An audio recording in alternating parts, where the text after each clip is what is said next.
கடந்த 27/9/2024 கேரளா திருச்சூரில் உள்ள ஏடிஎம்களில் வடமாநில கொள்ளையர்கள் கொள்ளையடித்து தமிழ்நாடு வழியாக தப்பித்து வருவதாக கிடைத்த தகவலின் பேரில் நாமக்கல் மாவட்ட காவல்துறை கண்காணிப்பாளர் அவர்களின் உத்தரவின் பேரில் குமாரபாளையத்தில் காவல்துறையினர் வாகன தணிக்கையில் ஈடுபட்டனர். அப்பொழுது வடமாநில பதிவெண் கொண்ட கண்டெய்னர் லாரி ஒன்று அதனுள் கொள்ளையடிக்க பயன்படுத்திய கிரேட்டா காருடன் தப்பிக்க முயன்றதை தடுத்து நிறுத்தினர்.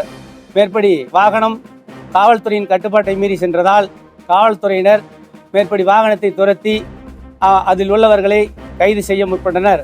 அப்பொழுது இருவர் கொள்ளையடித்த பணத்துடன் தப்பிக்க முயற்சி செய்ததால் அவர்களை துரத்தி பிடிக்க காவல்துறை முயற்சி செய்த போது அதில் ஈடுபட்ட தவமணி என்ற காவல்துறை ஆய்வாளரையும் ரஞ்சித்குமார் என்ற காவல் உதவி ஆய்வாளரையும் கொலை முயற்சியில் மேற்படி குற்றவாளிகள் ஈடுபட்டதால் பாதுகாப்புக்காக மேற்படியார்களை துப்பாக்கியால் சுட நேர்ந்தது. அதில் ஒருவர் இறந்தது போக மற்றம் உள்ளவர்கள் மீது வழக்கு பதிவு செய்யப்பட்டு மேற்படி வழக்கானது திருச்செங்கோடு கூடுதல் மாவட்ட நீதிமன்றத்தில் மாண்புமிகு நீதிபதி டாக்டர் மாலதி எம்எல் அவர்கள் முன்னிலையில் நடைபெற்று வந்தது.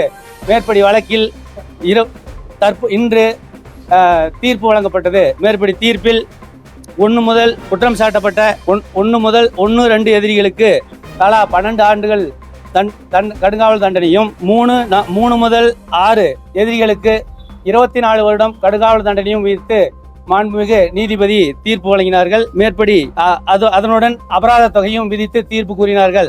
இந்த வழக்கானது வரலாற்றில் சிறப்புமிக்க வழக்காகும். ஏனெனில் குறுகிய காலத்தில் இவ்வளவு பெரிய வழக்கில் தமிழ்நாடு இதுவரை தீர்வு கண்டதில்லை.